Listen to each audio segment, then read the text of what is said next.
She's dressed in yellow. She says, hello, come sit next to me, you fine fellow. You run over there without a second to lose. What comes next? Hey, bust a move. If you want it, you got it.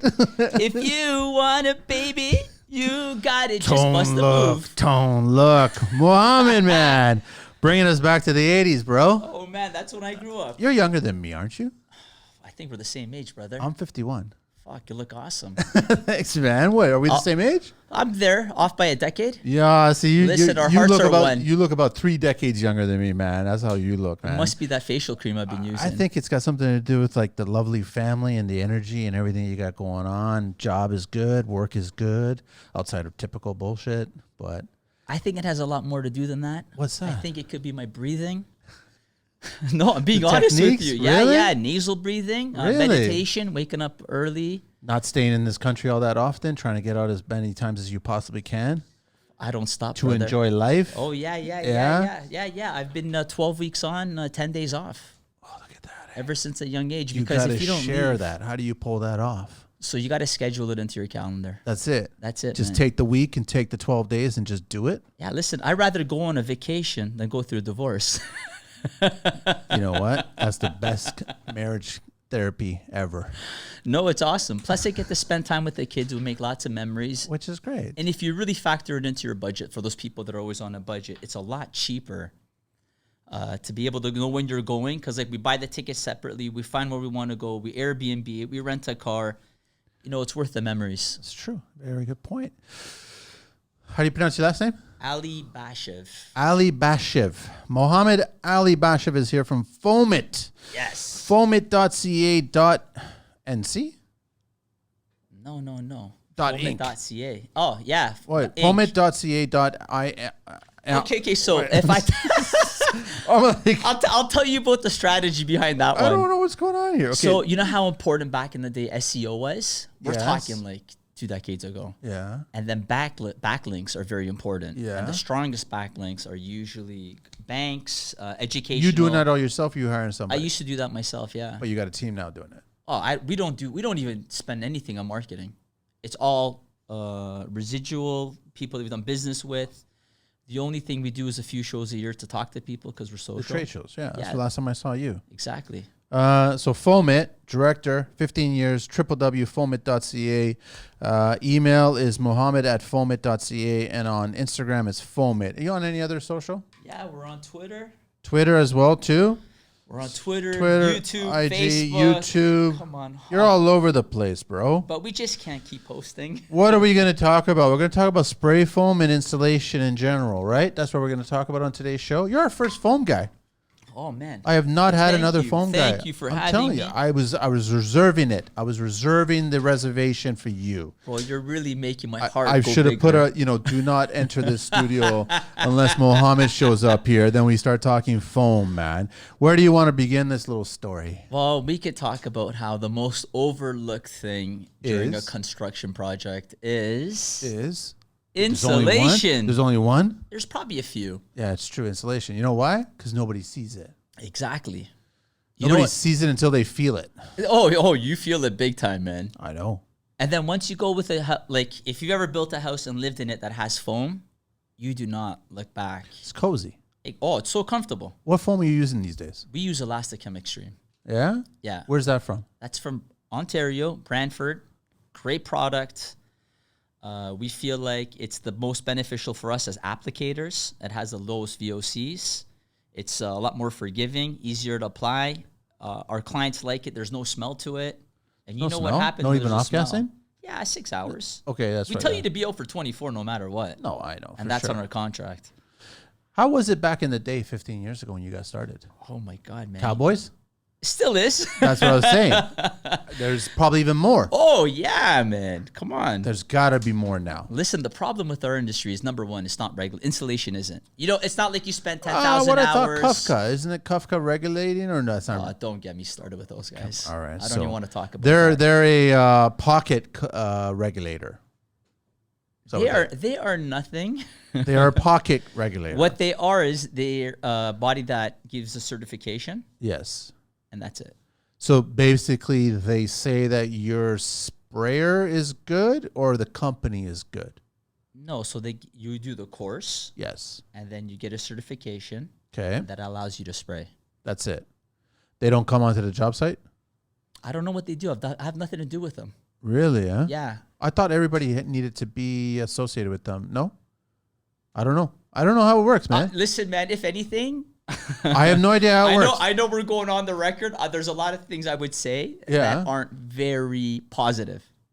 Okay. If anything, they've made my life a lot more difficult, and I don't think I should be expressing it.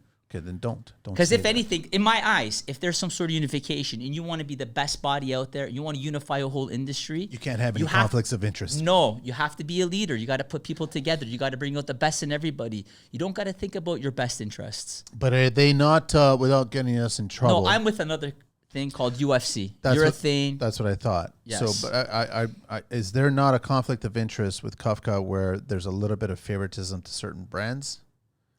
Listen. Am I right to say that? No, it isn't favoritism. It's like whoever uses that body will get that certification from them.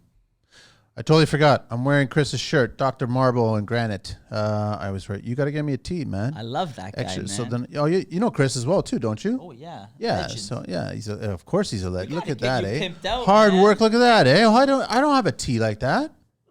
What's on the back? Says Big Daddy, bro. Does it really? No, Big messing.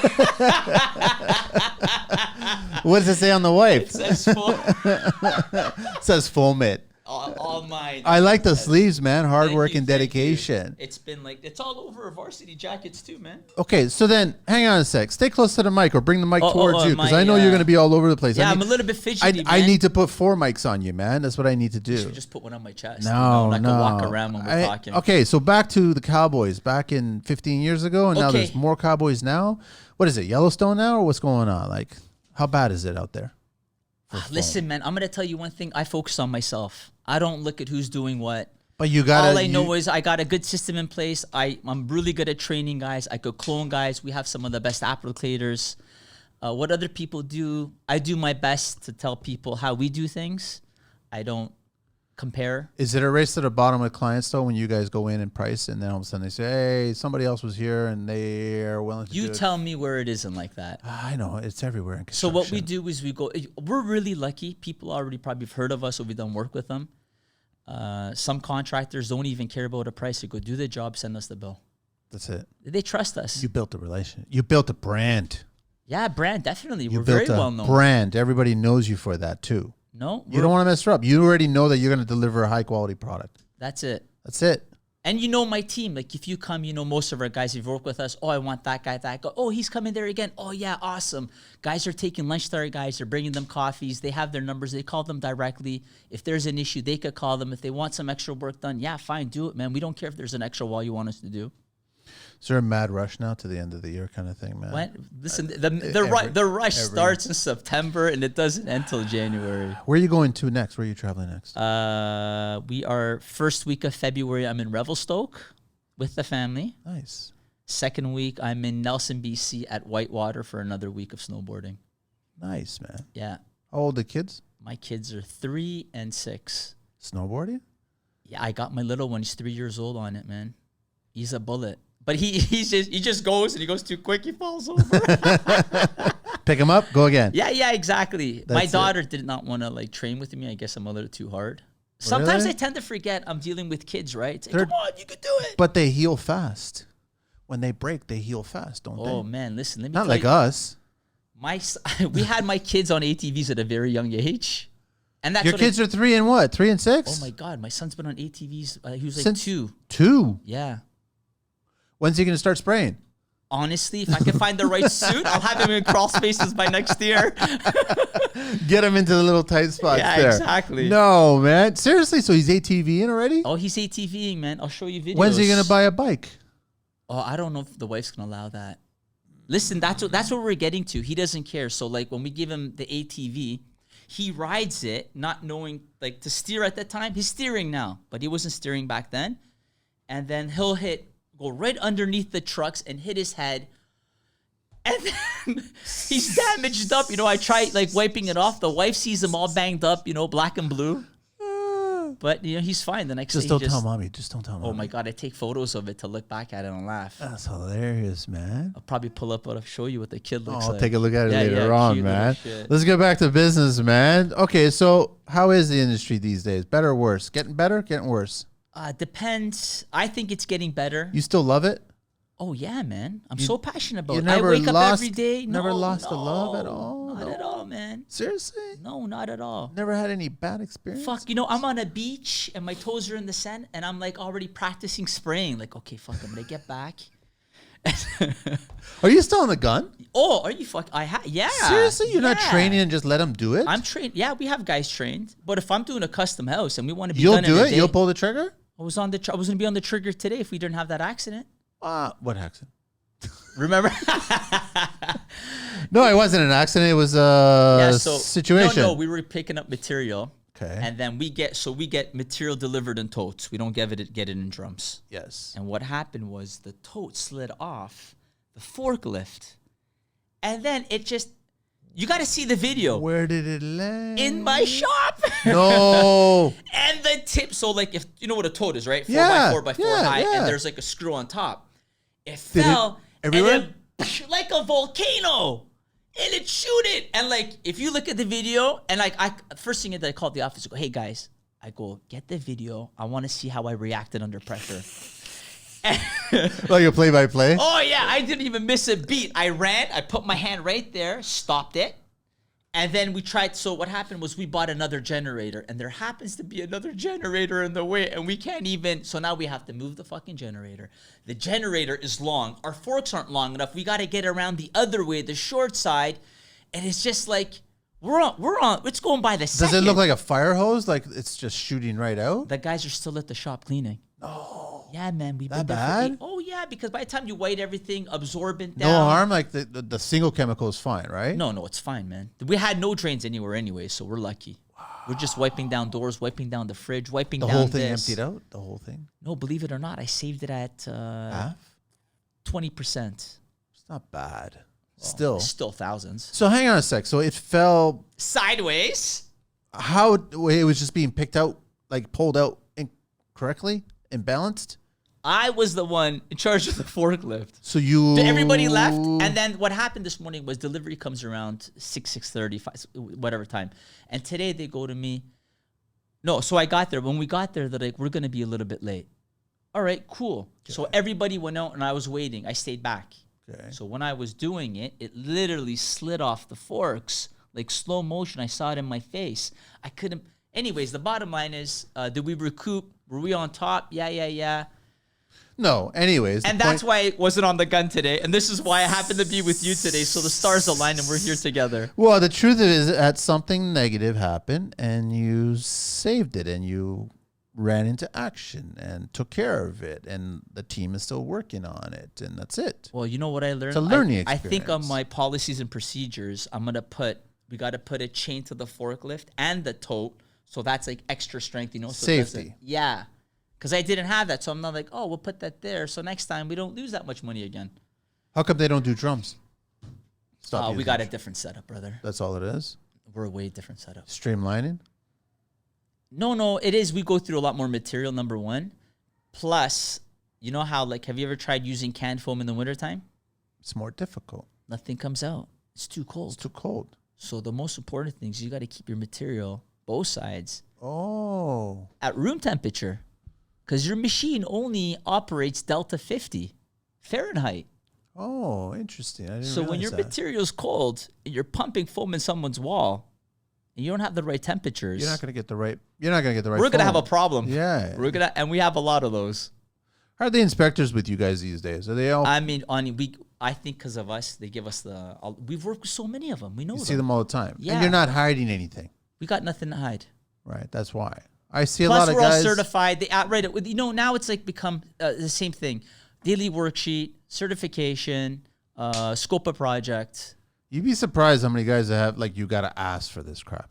Well, I'm just saying. No, man. you're totally right. You're right. And us and our end, the way it works is there's a batch number on the foam. Yes. Okay. Yes. You only do your density test for one batch. Yes. So you could have 10, 30, 50 drums, all same batch numbers. So we do one for our records. We don't got to give it to anybody else. And that's all they care about. But what's happening now is clearly the inspectors want the onus on the subtrades. So they want all the information possible they could get on you, so there's nothing on them. Accountability. We'll take it, man. Why are we seeing so many horror stories about foam? What is the reason? I feel like in the beginning, that whole marketplace. That story. Yeah. Which was, by the way, for everybody who ever watched that, was total horse shit. Because you got it. Yes, it was exactly. a CBC story, so Yes. a Canadian journalist story, which I've got no respect for that organization to begin with, doing a story about an American job. But No, this was here in Huntsville, man. It was here in Canada. No, it was. I found out later on that the actual house was in the States. Oh, no. I know the guys that sprayed it. Oh, really? Yes. This is the one that they were talking about, that the whole house had to be condemned? The roof came off. But it wasn't even that bad, man. No, they were talking about the whole house needs to be condemned. we don't understand people's sensitivity levels either, eh? That's true, too. So you could say you're smelling something, and I ain't smelling nothing. It's that And then invisible. you do a VOC test, and it's below levels. Well, who's at fault now? So what was the problem with that story then? What was the problem with that product? I think they sprayed when they said they checked for core samples, it was 0.25 of an inch thick. It shouldn't even, what they did was beyond. They shouldn't even done it. Really? Yeah. Huh? They only did one pass? No, they did multiple passes, but I think one of them was just a little bit thicker. That's all it was? Yeah. Hey, back in the day, it wasn't as forgiving. That's a long time. It was like, that's 15 years ago, man. yeah, that's right. Yeah. That was a long time ago. Shit's changed by then. Yeah. Well, foam's a little bit more forgiving now. Yeah. They got foam that's like, in the States especially, high lift passes where you could go, I think, 5 to 6 inches at once. Why is foam separating from some family members? Why does that happen? A few things, man. It could be moisture levels. It could be... In the timber? Yeah, exactly, man. Okay. That's important. Not too many people use a moisture meter to check for levels. Never seen anybody pull it out. They just assume your job site's fine. Honestly, ready to go. me too, man, because I have it. I have a dentity kit. We'll put it... Same thing, you're supposed to do humidity measures. You check the weather. It shows you the humidity. Yes. Just like duct tape, you try to put, like, let's say your windows are condensated. You try to put duct tape on it. It doesn't stick. Yep. Same thing with a wet substrate. So you got to check for that. But I mean, after a while, you touch it. You know if it's wet or not. You spray it. You'll see it right there if you're a good sprayer. It either peels off. And then you could do an adhesion test. If it's there, you're good. When you're doing the adhesion test, you do the density test at the same time. Bob's your uncle. Once you get all that stuff done. What makes a good sprayer? You got to understand hard work, grit, discipline. Like, we're really grinding it out there, man. Yeah. I'll tell you, when I first started, what really caught my attention, the guy goes, you only got a 5-year career. He goes, most guys last 5 years. True. And I was like, damn, Even man. 5 years is a long time. I think so, too. Well, listen, you can't get good in 5 years, man. You'll probably get to your peak level. No, not even, man. I'm still But you've been doing it for 15 years, but you're not always on the gun.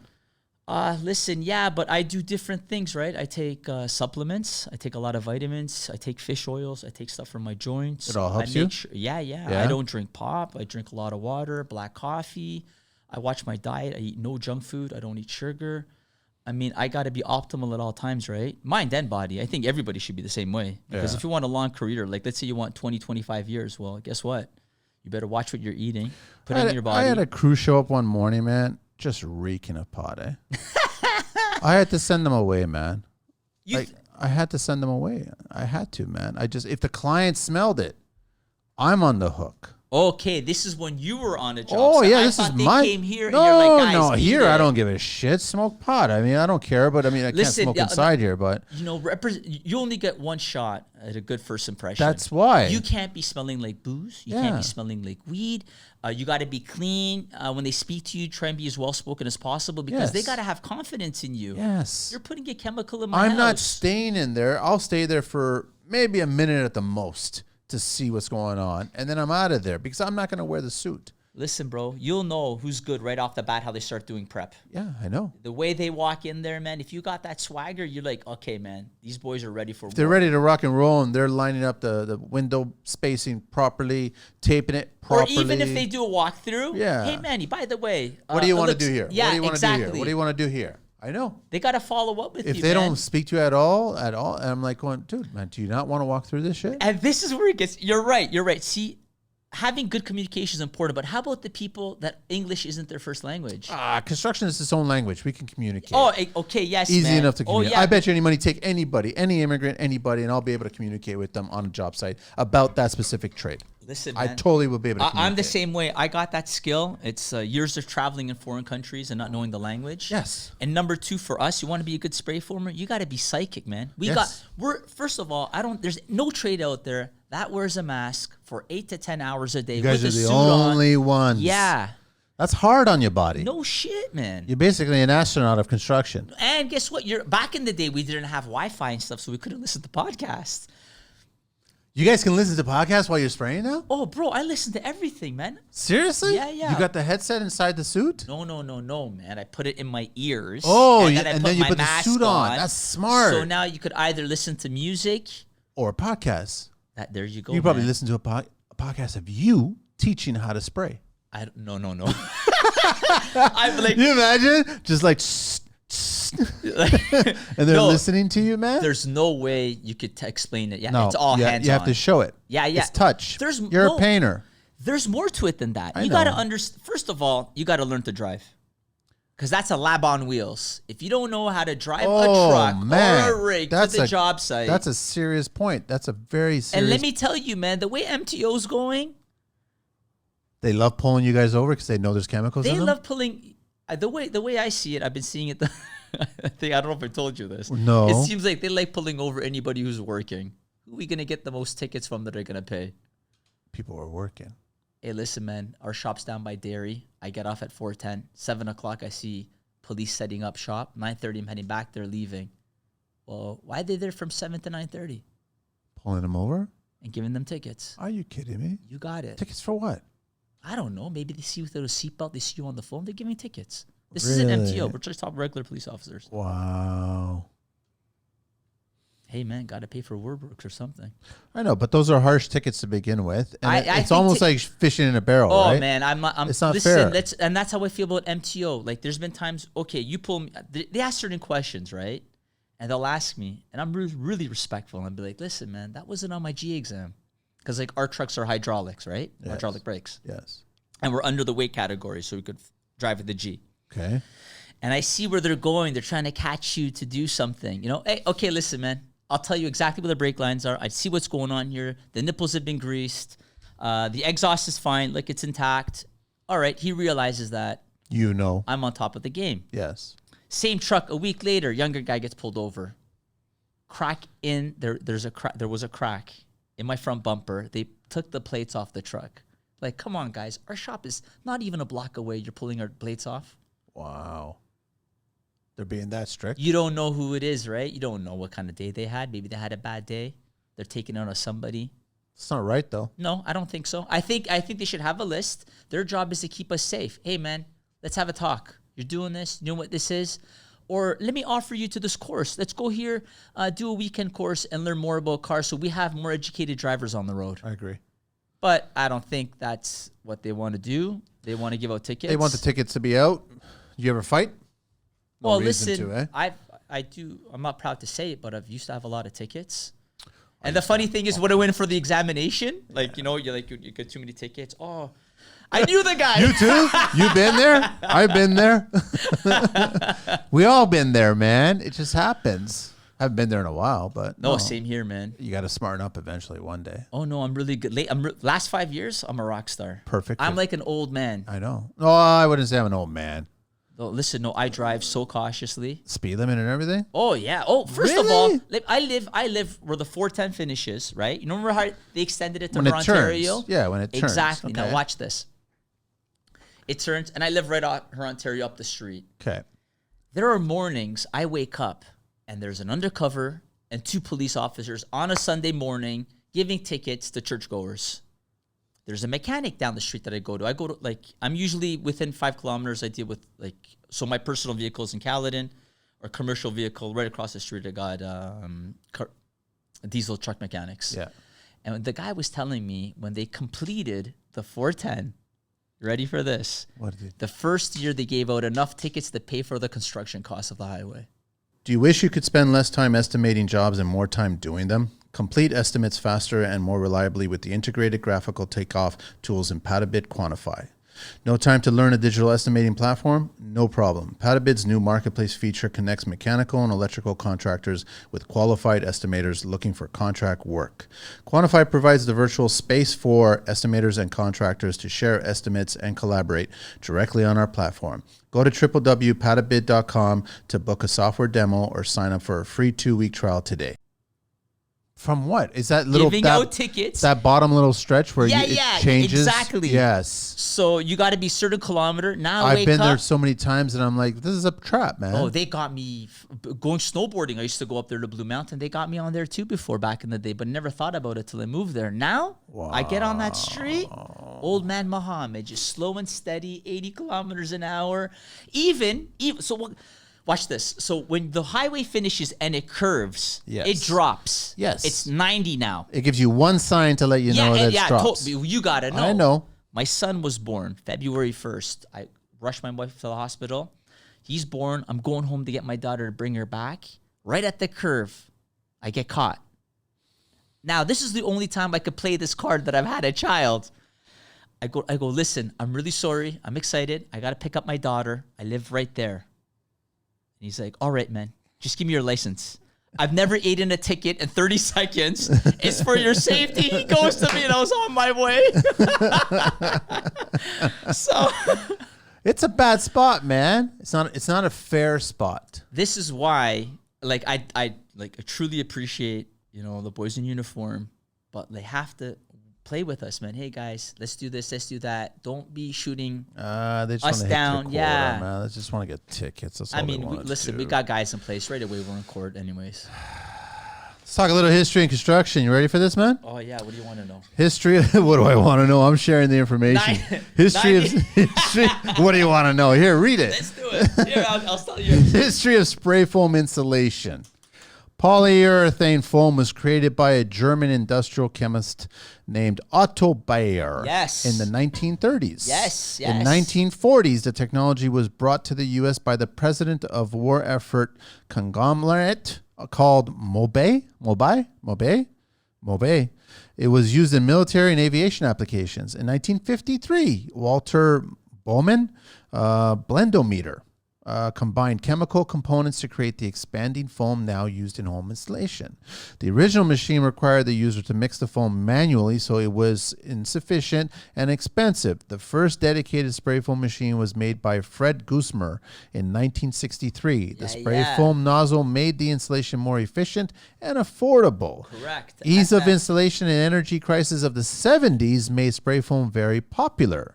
Now, if it is selected for its high R value, moisture resistance, durability, and longevity. Yes. But spray foam is not waterproof. Is it? I have done on personal family members' houses where we've dug out the foundation and sprayed foam against the concrete foundation. On the exterior? Exterior, yeah. I can believe that. And nothing penetrated through, and it's been a good 15 years. Actually, believe it or not, he got us to do the other side this year too. No, I can believe that. When I say waterproof, is like I'm not going to spray foam a boat and then put it into a lake or something like that, and then that could work too. Yeah, a lot of boats are spray foamed. But the foundation wall, I can believe that because it's going to act like a drainage board membrane. It's basically separating earth moisture from the foundation concrete. Pretty much. So when it hits, it goes straight down right to the weeper. Weeper brings it away. You got it. So it never penetrates. The concrete stays dry. We did not put drainage boards on that one. It was straight foam, 2 inches. It was perfectly fine? It was perfectly fine, man. And OBC was fine? Inspector was fine with that one? Yo, no inspection here, man. On it's that a one? residential house, yeah. Really? No inspection, no nothing. We just did it 15 years ago. Nothing's happened to it. Oh, way back when? Yeah. That's even before drainage boards. But spray foam's not meant to be used as waterproof. No. Let me just put that on the record so people aren't there coming up with ideas. Anybody asking for half pound these days? Yeah, all the time, man. Why? We use it for sound. Just for sound, because it does work for sound. Listen, if you're sometimes, garage ceiling, living space above it, we're spraying onto wood. Subdivisions are still like that. Subdivisions don't do 2 pounds. But half pound only gives you what R value per inch? I think just under 4. Per inch, eh? Yeah. So it's not that much less than like regular. If your floor's like a 2x10 or 2x8 or even 2x12, 7.5 inches, you usually fill it up. And you like it for the sound purposes as well. Yeah. Makes it. Listen, it has the same STC value as Roxol, same STC as Quiet Zone fiberglass. But I mean, as soon as you want to put Roxol in a ceiling that has wires or plumbing, what happens? Oh, crumbles. Yeah. Yeah. So fiberglass, rodents nest if rodents get in there. Yeah. So usually we recommend open. It's not even an upsell. We couldn't even care less. I want to. Sorry. No. And like when people are installing other types of sound dampening products, they're installing it wrong. I remember I did a job. This is way back when.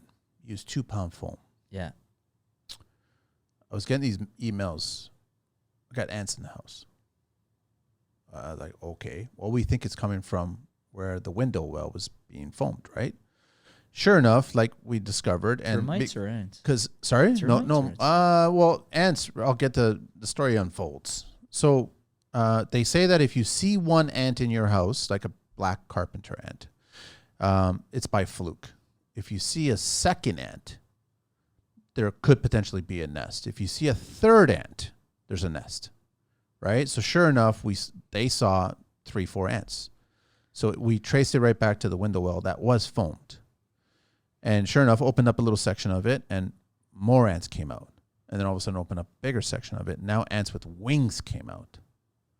And there was a nest. They built a nest inside the foam.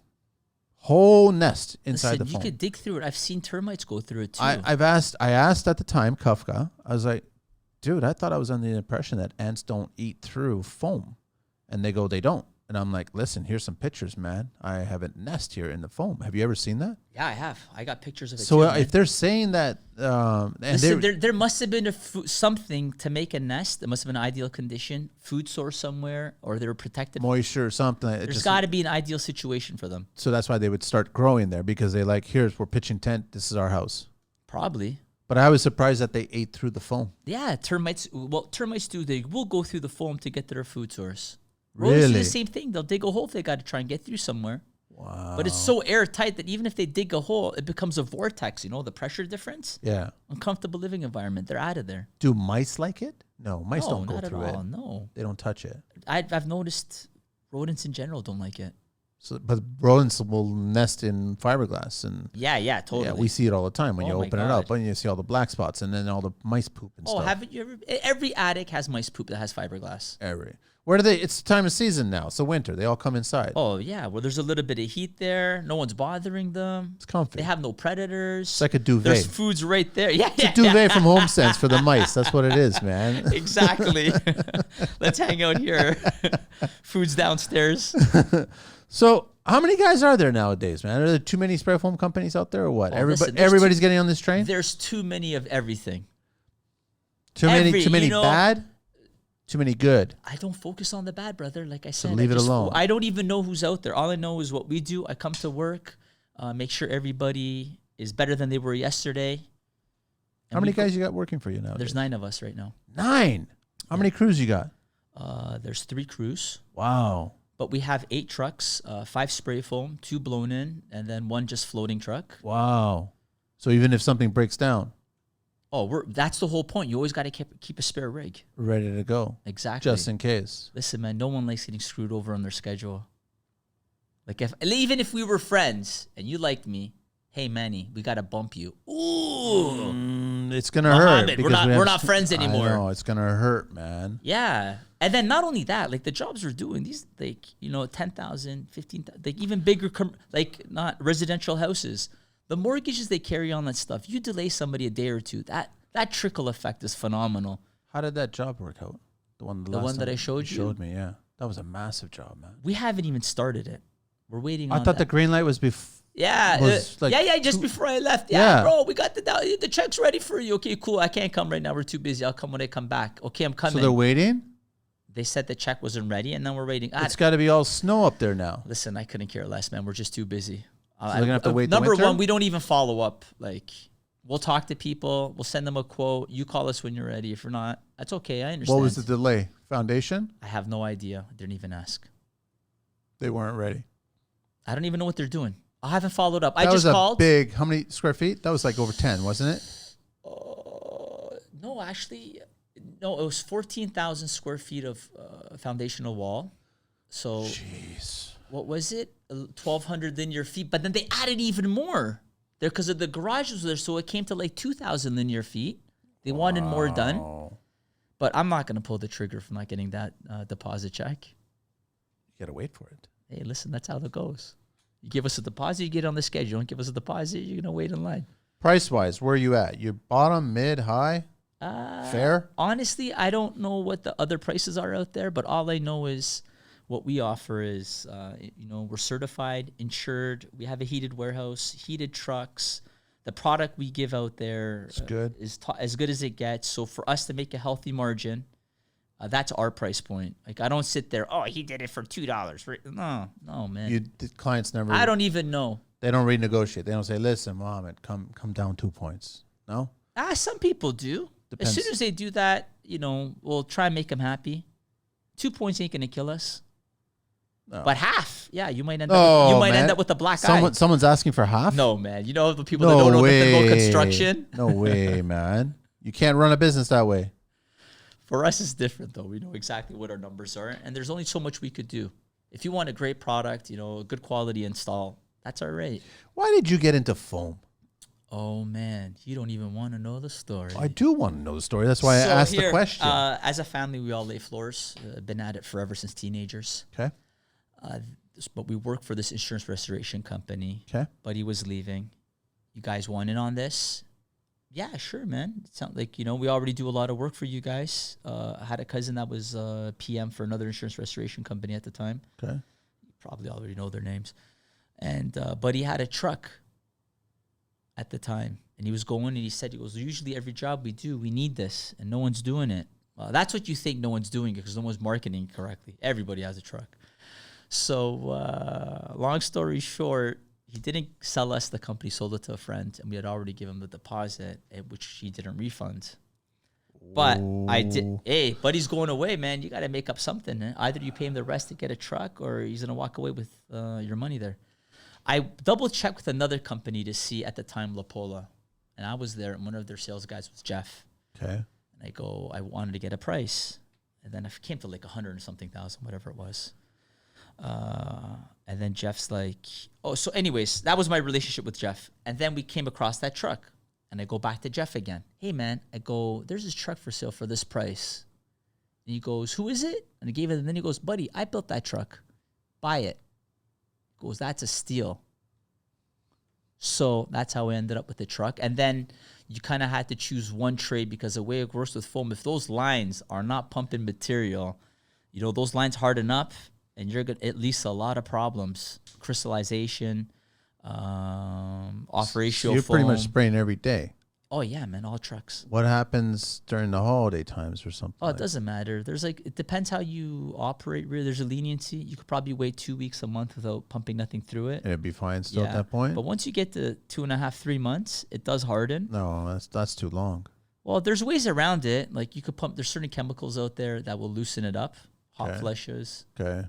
But you got to know what you're doing. A lot of people don't even know how to do that. Spray foam is a lot of it is maintenance, man. Oh, man. I'm a tech. You're talking to a super tech. Yeah, here. you're looking at the guns and the hoses and the whole system. Oh, man. I haven't even started yet. We're talking about trucks and we went off topic. Oh, I mean, okay. Did you finish about the truck? No. Okay, so driving. You got to be a good driver. Yeah. Okay. No, I love that you keep bringing that up because it's a chemical on wheels. It's a farm. It's a lab on wheels, yeah. man. We're coming to you. Yeah. People don't understand. It's like a miracle. People are coming to you doing this. Number 2, the truck. How's the truck built? You got a compressor. You got a generator. You have a spray foam reactor. Then you got pumps. Then you got hoses. Then you got a gun. Then you got to figure out your weight. You got to combine all of that together. So you got to have like mechanical knowledge of compressors. You got to understand some sort of hydraulic knowledge, pneumatics. You got to combine all of that together. Jesus, man. And then you have that on ratio foam. Yeah. Then you got to actually deliver the product. Yeah. After you maintain everything in and out of the truck. Yeah, you have. Yeah, like I said, man, you gotta like. For us, we're lucky. Generators once a month we do oil changes. Once a month we change the air filter on the generators. Every 3 months we do our compressor oil changes. Every month I'll change those filters too, depending. It's different. We have like rotary screw and we have pistons. What's the sprayer that you're using? Like, what do you mean by sprayer? I don't know. Is it a Greco or something? Or I don't know. Yeah. Listen. That's the thing. When you're buying a product, you got to make sure you can get spare parts really quick. Okay. So you want to buy a product that's going to be good for you in the long run. Okay. So yeah, our whole setup is Greco. It's a good machine, right? Listen, you take care of it, man. I've been using it for 15 years. Nothing wrong with them. Basically the same kind of machine for industrial. For painting. Yeah, for yes. painting. That's what I thought a it was. single pump, and ours is a dual pump. So we have 2 pumps on the side. You need that extra push? Is that why? No, because it's a 2-part component. One pump is the so you're ISO. throwing, okay. The second pump is the resin, and it pumps it through the hose, and it comes to the gun, and the air allows the piston to go back and forth on the gun. As soon as it triggers, the foam hits, and it's foam instantaneously within a second or two. So it's separated right to the very tip. Right to the gun. But the starting point is at the actual 2 different components. Yeah, the pump's like in the A side. At what point does it go through the sprayer? No, it goes through the machine. The machine. Into the hose. Yes. Then to the gun. So the gun, when you trigger it, it pulls back there. The pressure hits and it shoots out foam. So what's the trick to maintaining the gun? Because I know that you guys are always picking at it as if you guys are dentists, man. Yeah, buddy. Every 5 minutes you're cleaning it. You have to, eh? Yeah, because what's building up there? What is it? The foam happens right at the tip. So obviously you're getting foam. You got to clean it for like a better pattern, better yield. Got it. To make it look more aesthetically pleasing for some people. So what's the trick if you're doing a wall cavity? Where do you start? Where do you end? Everybody's different, man. So you just got to find your. Yeah, exactly. Some people do bottom up. Some people do top down. I don't know if you're left-handed, right-handed. I like to go from left to right, me personally. Do you go full up and down? Yeah, I do. Yeah, some people come back again, but like for me, it's like time sensitive. So what I'll do is I'll start one cavity, top down, next one, top down, till I finish all the walls. Then I'll go back and give it the second coat. And that's how you're training the guys to do it? That's how yeah. Well, we're together spraying. We're side by side usually. Yeah. And then you've gotten to the point where you can spray and it's like just on the edge of how thick it's supposed to be, and then you don't have to do that much carving. Oh yeah, man. Yeah. Minimum carving. Minimum scraping, brother. That's it. Yeah. We get it right there. But no, honestly. No, because I've seen some where it's like, man. You have to be an artist. What do you guys got? A turkey going on tonight, or what's going on, man? There's my God, the amount of scraping you got. Yeah, if you're like a new sprayer, yeah, definitely. But then there's ways around it. They have to understand that they could play with their pressures. A lot of people don't even know this. Like, lower your pressure, less foam is going to shoot out. You got your foam doesn't look good. Maybe increase the temperature a little bit. Maybe keep your material warmer. Is it important that the foam looks good? Or is it just all Ripley? It doesn't matter. I personally like that it looks nice and smooth.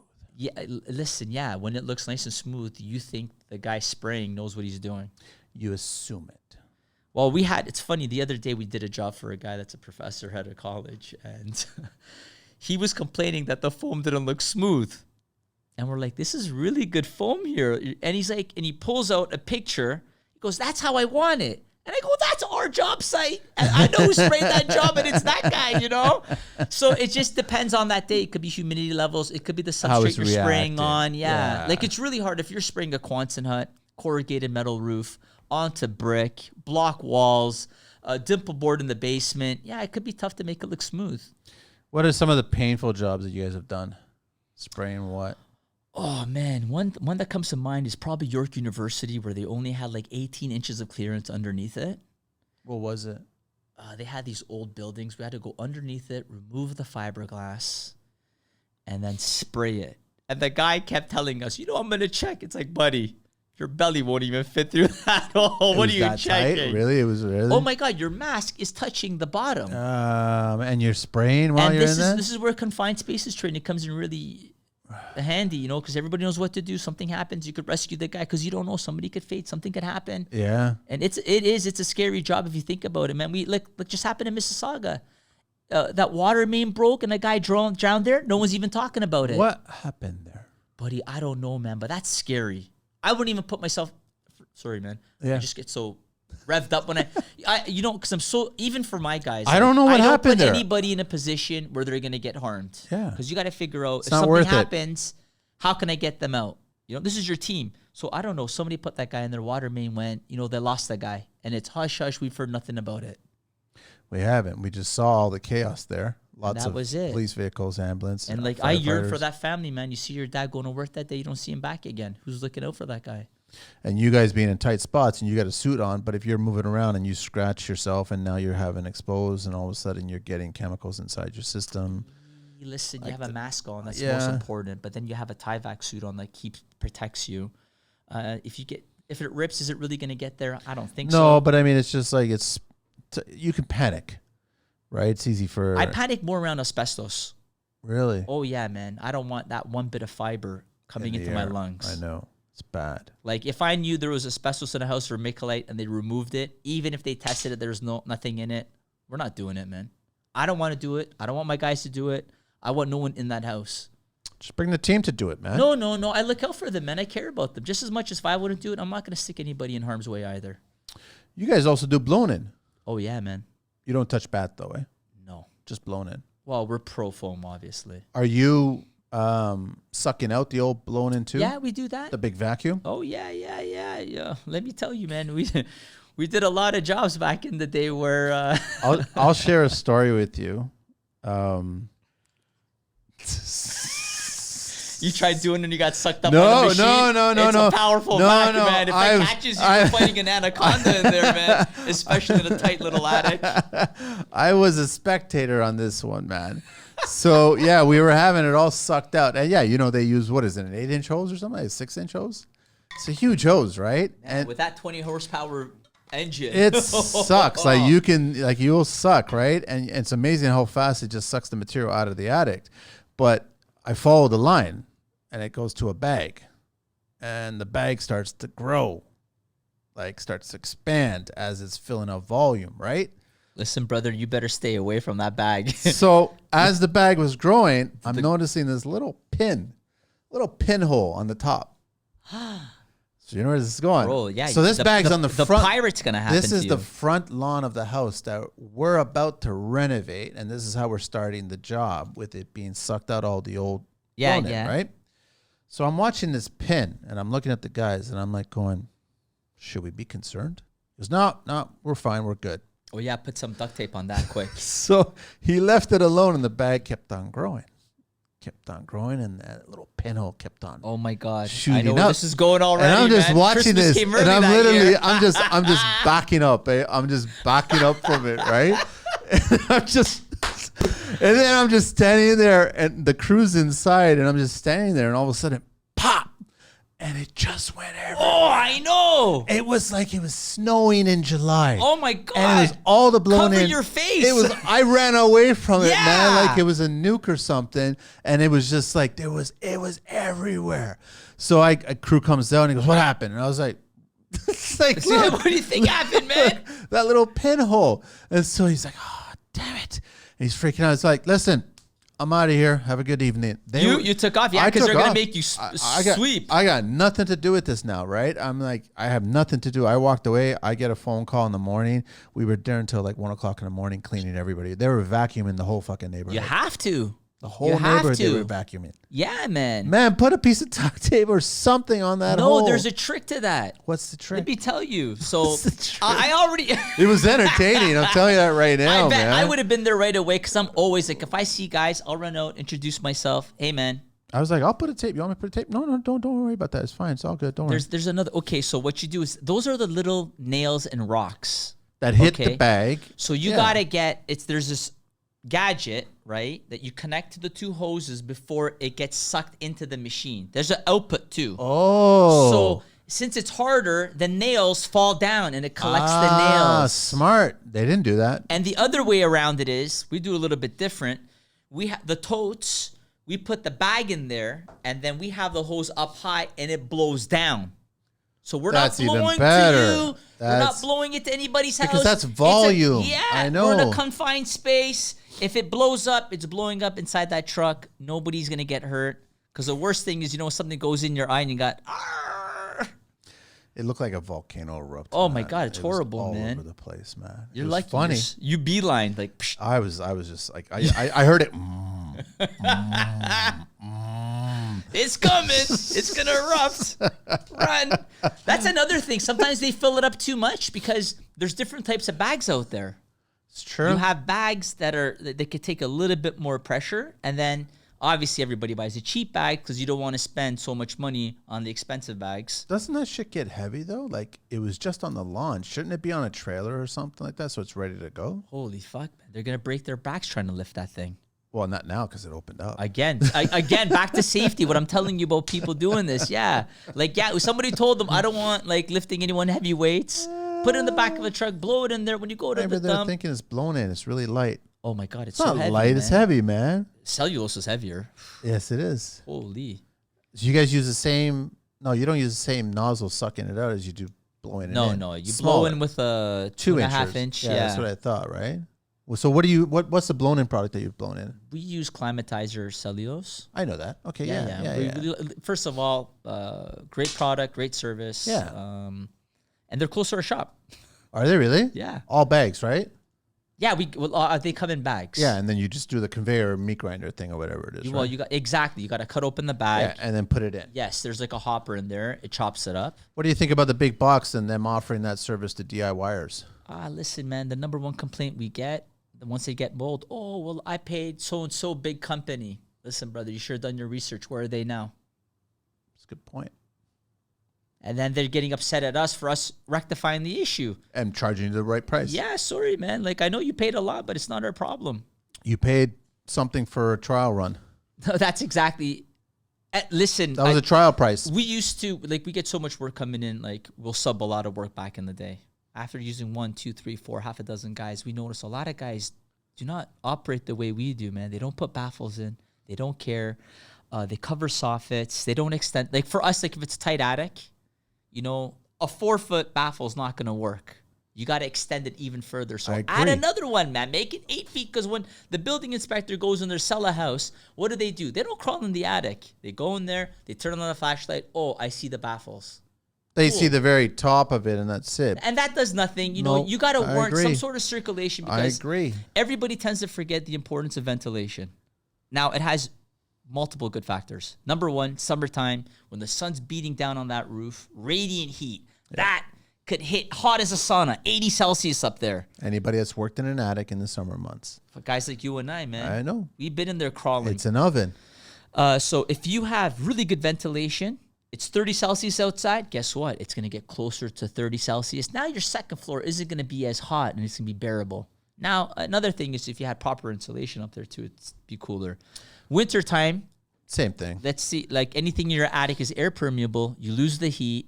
What happens? -20 roof sheathing, +20 hot air. Condensation happens almost immediately. It does. It stays wet for a long time, which leads to mold. Compacts. You got it. Insulation doesn't work when it compacts. It doesn't work when it's wet either. Doesn't work when it's wet. Loses R value. I think those baffles, me personally, OBC should change them to 8 foot.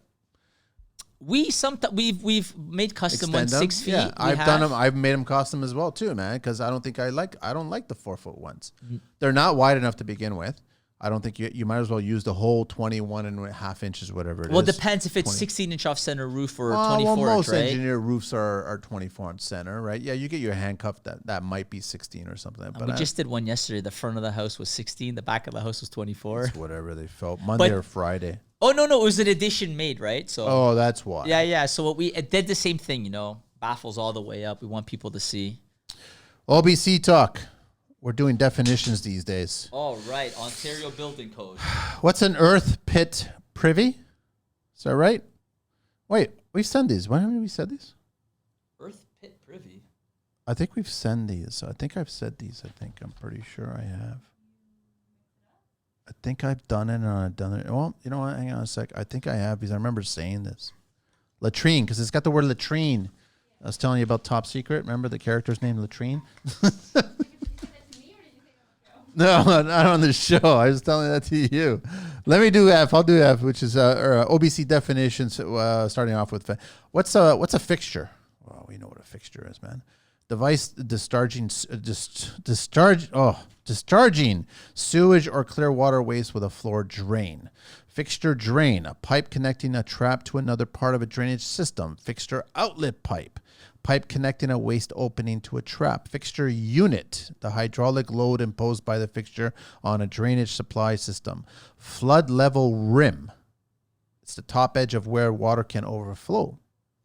See, this is not your wheelhouse, though, eh? Oh, I thought you were doing a trick question. No, they're not trick questions. I'm waiting for the insulation flue. question. No, there's no insulation. We haven't got the eye. Flue is enclosed passageway for moving flue gases. Flue collar, portion of fuel-fired appliance for flue pipe attachment. A flue pipe, pipe connecting the flue collar to chimney. A force main. What's a force main? I guess the main line that comes in that forces it. Sanitary drainage pipe moving sanitary sewage with propulsion. It's all commercial. Exactly what I thought. Shit. Muhammed, Foamit.ca. www.foamit.ca. Muhammed at Foamit.ca. Where's the name Foamit come from? Just Foamit. I mean, I was so shocked that no one even had that name. 15 years ago? Yeah, I was like, I thought it was a very common name, and we stood with it, and it was a no-brainer. Would you do anything else in construction? Or is it just going to be foam? You've perfected it. There's no, I really enjoy what I do, man. Like I don't think I'll be honest, man. You don't find too many people that are in the foam business that really enjoy. Nobody lasts. Why? For the same reasons I just told you. It's super harsh on your body. You really got to understand your equipment. We live in a generation where everything is touched by the phone. So once you got to pull up your sleeves and start getting dirty, nobody wants to do that. It's not fun. Yeah. Especially if you're starting out and stuff starts breaking down, it's really expensive. If you don't, like, this is a capital heavy forfeiture. So right off the bat, it's a lot of money. Something breaks down, it's even more money. Like, buying hoses, you'll go nuts. If you lose a gun, get another gun. That's really expensive. Now you got to work a whole 2-3 months to pay that off. After a while, guys just quit. They go, I can't do this anymore. Did you always see yourself in construction? Yeah. Cost me a relationship too. But hey, I love what I do. How did you segue to that? You have a lovely family. You know what? No, totally. Awesome, man. But it's a really good thing right off the bat. Me and the wife are aligned. She knew what I did. She knows I wake up 5 a.m. I don't come home till late. She holds the fort down. That's a tough job what she does at home, man. And I respect that. Of course it is. And she's awesome at everything she does. She's a wicked cook, super clean, great decorator. So right off the bat, me and her were aligned in the beginning. But in the past, let's say, man, construction guys weren't glamorous. No one liked us. We're scums. The most of us are not. Still, we're scums. No one even respected you. Yeah, I know. Like, I went to uni part-time. I got an engineering degree. And then the question was, why don't you do that instead of this? I like what I do. I like being on a different site every day. I can't picture you as are you kidding me, engineer? Oh, my God. I can't sit still. So. What kind of engineering? Electrical. You'd be dealing with a lot of industrial. I still do it right now, man. I got to connect my generator to my panel. I got to connect 3-phase I know, but you're not stamping. You're not stamping anything. If I wanted to, it's not that hard to get one. I probably know more than those inspectors anyways. Just start stamping all your studs when you're spray foaming. Get a spray foam stamp. Just put, maybe a stencil you spray it on would be a great idea. Wouldn't that be cool? And that's what we do. We have stickers and we put on the electrical panel. That you foamed it? Yeah. Really? That's part what you should do. You should leave your sign, job your site signature. label. Yeah. So we just put it. Same thing with attic hatches. When we do a job, right on the attic hatch. Yeah. We tell you how much material we blew in, what material it was, at what level. You could inspect it yourself, and name, date, company name, who blew it in. We put everything there. What's the thickest you ever foamed? How many passes or how far? Oh my God! The way it works with foam is. You can keep on going, but at some point, no. After 5 inches, it's gone. 1 inch stops 70%. 2 inches stops 90. That's what I mean. 3 inches stops 93. By 5 inches, you're at like 96%. What's the point of doing more foam when it's going to not be beneficial? What's attic asking for now? R31? R60. Okay, no. Hang on. Yeah. Non-vented roof. Okay. R31. Okay. Vented roof. R60. R60 is the code right now? Yeah. Why is it so high? I guess they're realizing how important attic insulation is. So hang on a sec. A bat insulation, a 6-inch bat insulation is giving you what R value? 24. So you'd have to put 3 layers of that. Who's putting bat insulation in attic? So how high is your cellulose going in there? 18 inches? Somewhere there, yeah. Wow. What if you flash it? Flash foam R6.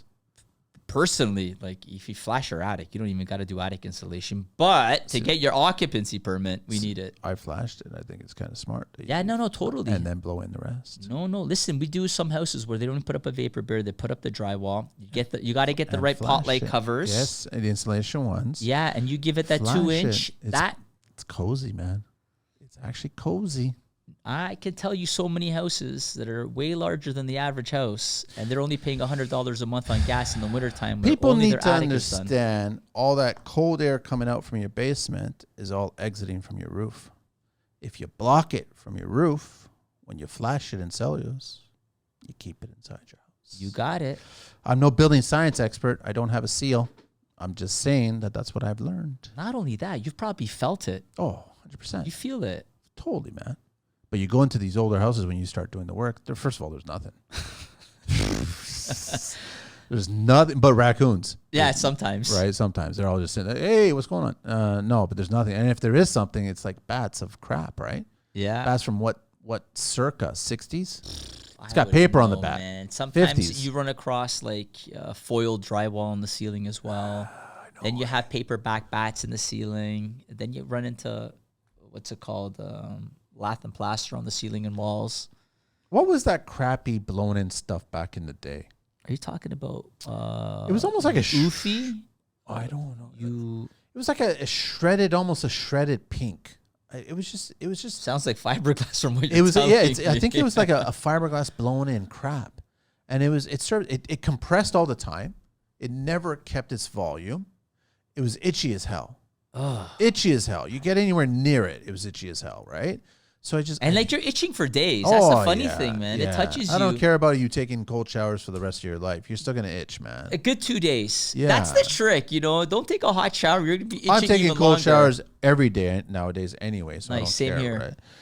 You know what it does? You do cold showers? Oh, buddy. You know what it does, right? Yeah, it gets man. your blood going, Yes. extra nitric oxide, Yes. you're more alert. You stay Yes. younger. You name it.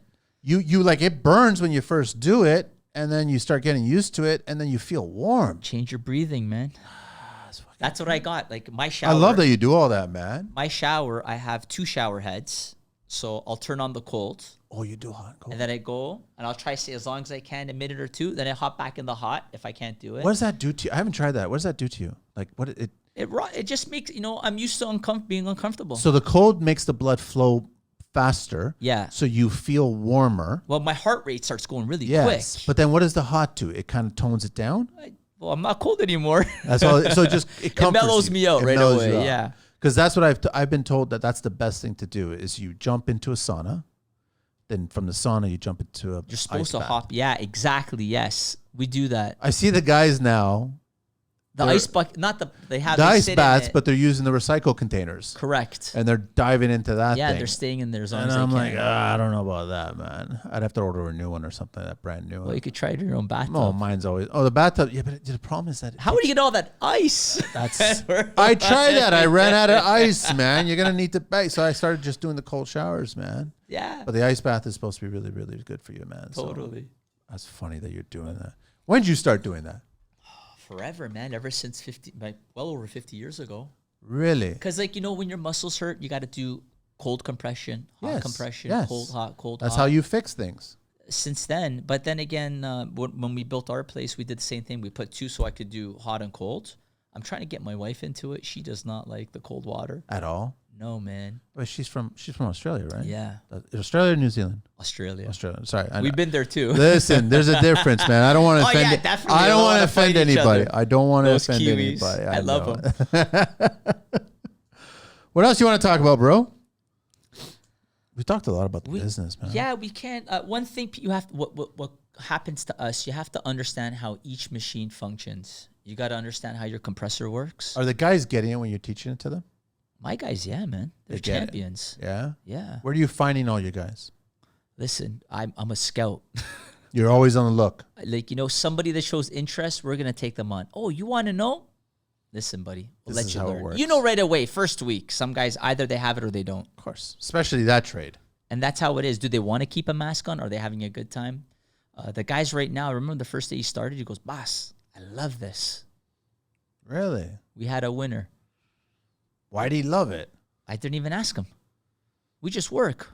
We're commandos. Like, we have a mission. We go there. We get the job done. There's no time. We can't clock out. We get there. You're there till the job's done. That's why, like, on employment contracts, it states irregular hours and weekends. If we don't finish if we don't finish your job on a Friday and you got inspection on a Monday, you got sorry, Manny, I'll see you Monday. You're like, no, Muhammed, I don't care what you do, man. Gotta finish it. And then we'll get the job done. You know me, man. I'm huge on respecting the next trade, right? So, how are the trades before you? We started that trend. How are the trades before you? Are the electricians? I'm just going to tell you. This is where I'm getting. We'll throw more dirt on them. This is what I'm getting at. Are they respectful? Or are they? I'm just going to tell you one thing. We leave our sites cleaner than we get it. Okay, but I mean, over and over again. I can't, let's say you're a general contractor. Hey, man, clean up this mess. No, man, you're there working. You clean it. But sir, there's people out there that leave a clean site. They want a clean site. But for us, we can't leave a dirty site because we're the last trade that got inspected, and we're always going to get shit on no matter what. But look who's coming after you, man. The drywallers. They expect everything to be nice and clean, ready to hang. AKA crywallers. Crywallers. They cry about everything. Those foam guys, they're crywallers. I've never heard of that, man. Is that what it is? Yeah, man. They're always crying. Crywallers. Crying about something, man. Man up, bro. We don't cry about... For us, as foamers, we have to know everything. Plumbing, electrical, mechanical. I go to a job site. Your studs are off. I already know. Hey, man, if I foam this, I'm going to block this. I know that. Electrical. Hey, man, like the other day, we're doing an attic. They have live wires, no morettes. Bro, are you sure we're good to... we're always looking out for every trade. So we got to have knowledge from the bottom to where we're at, which is all the rough stuff that gets inspected. Yes. And then you got to bring yourself to that level and then still apply the foam and leave a clean site. Are guys ignoring the protection plates? Because by the time when you guys do it, we don't know if we need protection plates in certain areas. Are you talking about on the walls for drywallers, right? So they don't... I see some people do it, because some people don't. The pipes are sometimes too close to the Oh, face. no, totally. And then when we foam, it does push it out. So we tell people to put something against it, not to pump out. Yeah. Honestly, you just got to... secure it there so it doesn't push out. That too, but when we get to the job site, or like, let's say we're being proactive and we're walking through, we got to tell you what we're expecting, what can happen, and you got to know about this. And then when we get there, it's smooth sailing. Or if you forgot something, it does happen. When we're spraying, we miss something too. It's a main machine though, Muhammad. You're constantly, every single job, you got to go through book it first of all, talk to that GC, or the homeowner. Well, the guy on site does that. Okay. So then now you get the ball rolling. I don't book it. Our team books it. And then you get... scheduling is the hardest thing in the world because you know how often? Oh, man, we failed inspection. We can't foam today. Start juggling. Like that scheduling is like a full-time job. Ass, man. Yeah, man. How many times do you foam in a week? Every day? No. Phoning you? No, foaming.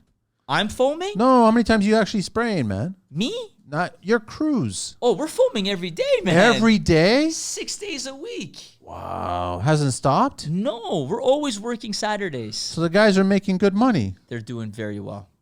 So they're happy that the business is good, and then they're constantly busy. We love to share the pie with everybody, man. We treat everybody good. You look at the bigger picture. Listen, the other day I went and I always buy everybody the same boots. What kind of boots? Timberland, Pro, a 6-inch. They're like $400 boots. I care about my niece. You got to change your boots every 6 months, a year max. If not sooner. So instead of me giving them money, I just buy them the boots every year because I know I'm doing them a favor. I'm doing their backs a favor, their knees a favor. They're going to get a good 10, 20 years out of themselves now. Why don't you just contact Timberland directly and just start ordering like 100 pairs or some different sizes and just have a major discount? I don't know. That's what I'm just thinking. I mean, it's not bad. What if you I honestly, she goes to me, you want to wait till Boxing Day? I go, no, I want to get it out of the way right now. To what? To save myself $20, $30? on the health of my guys. I can already see the 80s video Foamit, the music video with all the boots and the Tyvek with the Depeche Mode techno, the synthesizer. Yeah. In the warehouse, man. Hey, man, there we do have quite the parties. Man, where are we at right now? Okay, hang on. Green Book Talk. www.foamit.ca. Muhammed at foamit.ca. Foamit on Instagram, Twitter, yeah, YouTube, everywhere. What is the phone number for the business? 416-893-8712. The hotline. You could text it, send videos, send pictures. They respond. Spray foam safety. Ooh, very important topic. Spray polyurethane foam can cause contact and inhalation. Injuries before it's fully cured. Oh, totally. Yeah. I'm a stickler when it comes to this stuff. It can be made safe with the right precautions and PPE. Oh, always. PPE is required for foam applicators, those who assist with them, and all the workers nearby, adjacent, or who may need to enter the area before the foam is fully cured. Access should be restricted until airborne chemical concentrations are low enough, which is around the 6-hour mark. Correct. Right? Never guess cure times. Polyurethane foam formulations aren't consistent. Spray foam PPE includes respiratory protection, eye and face protection, protection clothing, and chemical-resistant gloves. Additional safety includes an eye wash station loaded with fresh water, a first aid kit, and a fire extinguisher are recommended. Yes. PPE must be understood since ill-fitting PPE won't protect the wearer. It will only give a false sense of security. You got to have a tight seal on that face, right? Oh, man. There's something called the fit test. How is that test? How does that work? They fit a mask on your face and you get a fit test done. Okay, so obviously... Inspector will ask you. I'll tell you that right now. So obviously I should never, ever in the life of me see a spray foamer with a beard. Or should I? It depends. They have they have that bigger muffet like that's a huge you could put thing. it on top, but depends how it seals because we buy the masks we buy are a little bit more extravagant where I feel like it seals. Does it go underneath suction. the jaw? Or? No, it just sucks right to your face. Got it. Okay. So you pay a little bit more, but you get better quality and you know nothing's gonna go through. But you're right. You should be clean shaven. You have low stubble or whatever, but you got to have that fit test, right? So I mean, you can't have. Well, you got to know what mask fits your face, right? Because you might have a big face and a small round mask. face, tall face, skinny face, or whatever. But you got to have the right mask. But facial hairs, unless you can get away with a mustache, but you'll just look like a perv, right? You should have seen me in November, brother. Did you have November? Actually, did you? You know what we did this year with the wife? We were the Addams family. I saw that. Yeah. And I had that little mustache and I left it. I rocked that for a while. The pencil line. Yeah. I saw that. That's fucking hilarious, man. What else you want to share, man, as we getting close to wrapping up? Listen, safety is a very important thing. I love that you are, man. And people don't realize that spray foam stays a mist till it hits a hard surface. So if you see somebody spraying, don't stand there and inhale because you're inhaling and you're getting foam right in your lungs. Really? Stay the fuck away, please. You know, it doesn't smell, doesn't matter. Get out. You're breathing it in. Please, yes. You're breathing and you got a mask on. You're doing these hand things, telling people get out, get out. They don't care. What's sometimes. the PSI that you guys are shooting? It depends, man. Which machine it is, hydraulic machines. Is it like about 3,000? No. Yeah, yes. When we're spraying polyurea, we spray that high, So man. you got 3,000 PSI. 2,500. 2,500 shooting right into a wall cavity. Bro, that better not hit your hand. It'll pierce your skin. I know. That's what I mean. It has force. Yes. Cut right through you. So when you have a machine that's high pressure, you got to have high pressure hoses. So those hoses are meant for, I think, 3,500 PSI. Because they also get hot too, don't they? They get hot, and they got to be stronger to withstand the pressure. But then you have the other hoses, which are still high pressure. They're 2,000 PSI, rated for 2,000. And you can use them in regular electric hydraulic machines. So on our hydraulic machines, we keep the PSI at 1,000.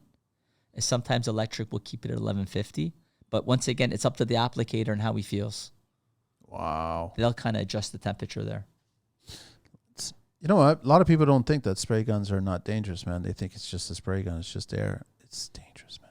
Yeah, man. We have water stations in our trucks in case somebody, even when you're scraping, you get a speck in your eye.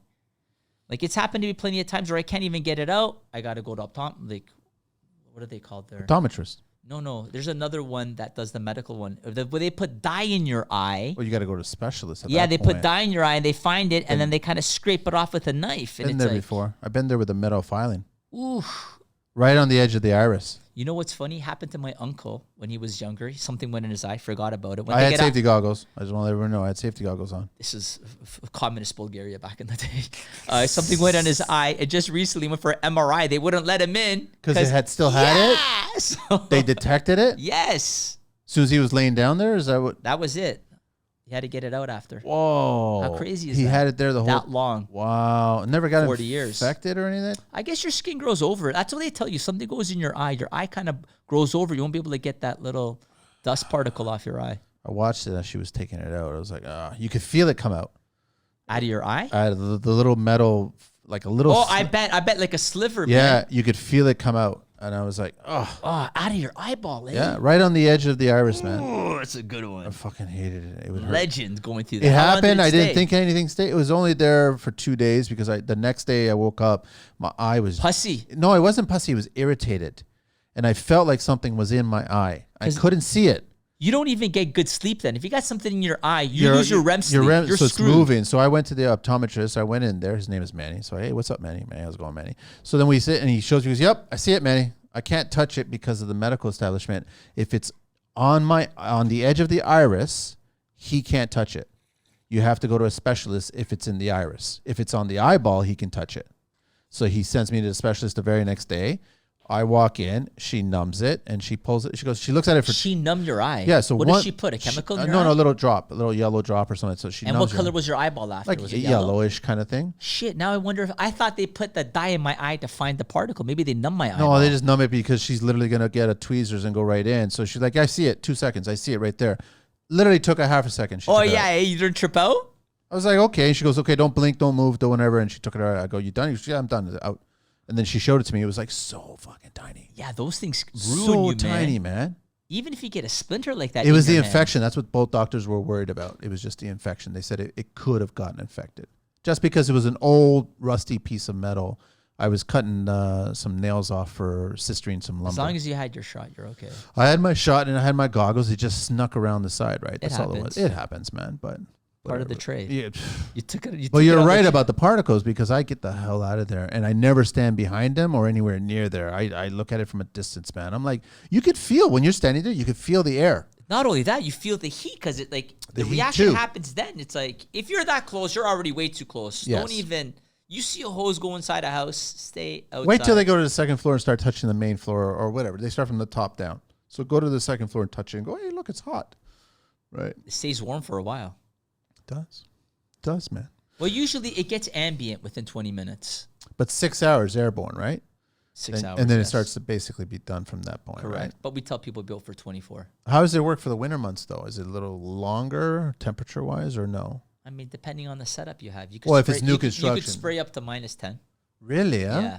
Wow. Listen, what if you're spraying? I've sprayed colder weather. I sprayed -19. We did the adhesion test. But let me tell you. And it adhered, -19. Okay. Then we had to go back the next day, and it was -21. And we sprayed it. It was peeling right off. But let me tell you, there was 4 of us. 2 degrees, really, huh? Yeah, 2. So I guess -19 was for that product, I guess I have to say. Because they do have a winter blend and a summer blend.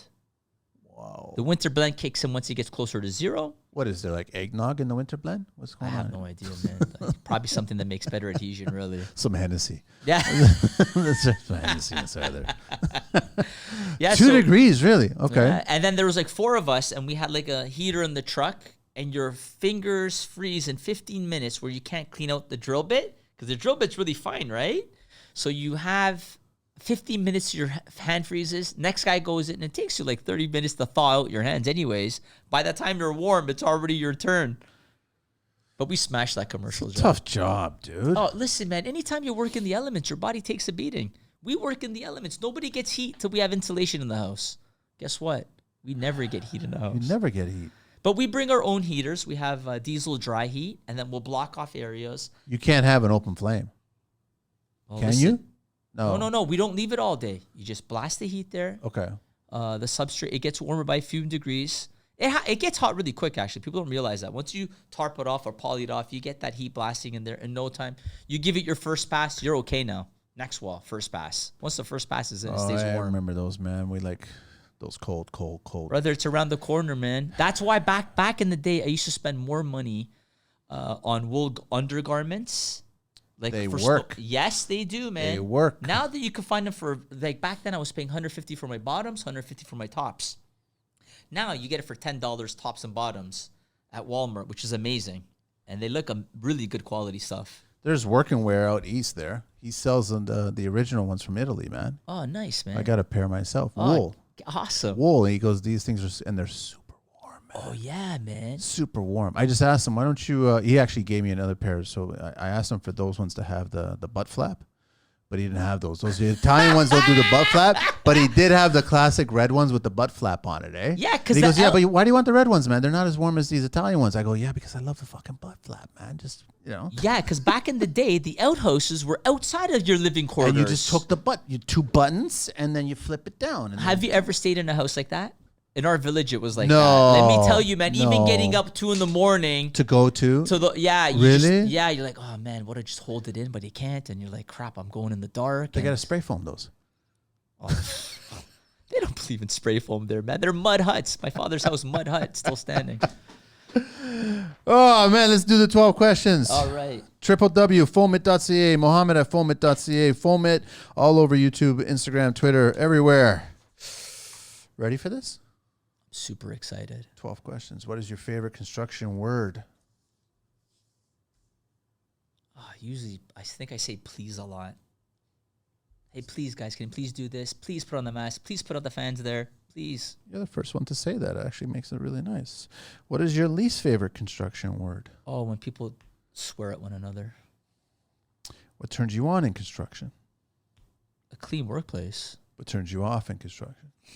The opposite of what I just said. What's your favorite curse word? You don't swear. I drop F-bombs here and there, but that's if I get really passionate about the subject.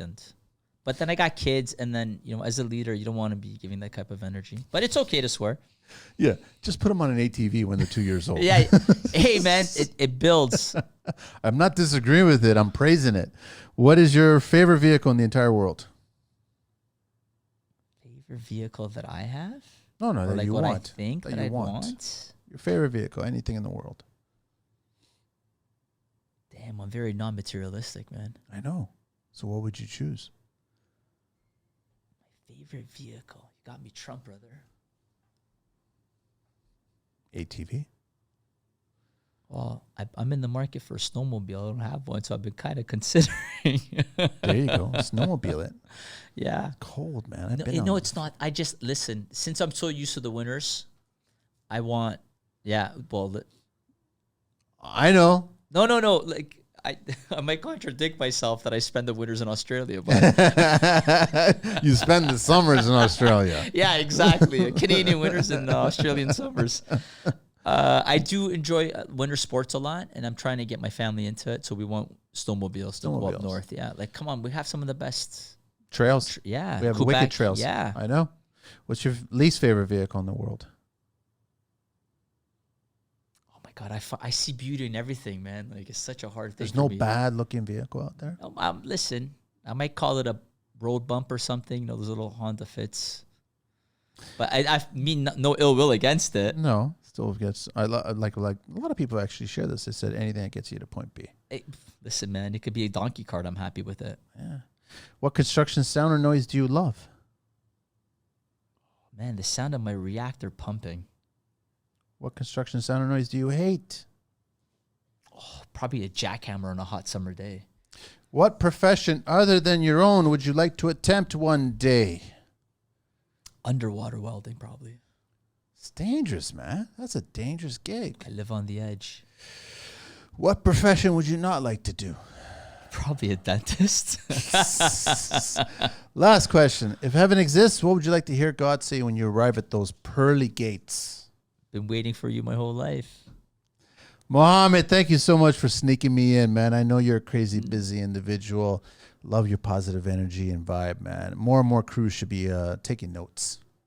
Appreciate it. Thank you. You got a solid crew. You got a solid bunch of guys. I know we didn't dive into some of the other stories that you've shared before with me involving certain situations and certain crews and certain everything, but it's just funny stories. But it's always a blast to talk to you, bro. Likewise, man. Thanks you for having us. Foamit.ca again, www.foamit.ca, Muhammed at Foamit.ca, Foamit all over social media. Check out the YouTube videos. I think that's it, man. That's it, man. Thank you, Angelina. We out of here.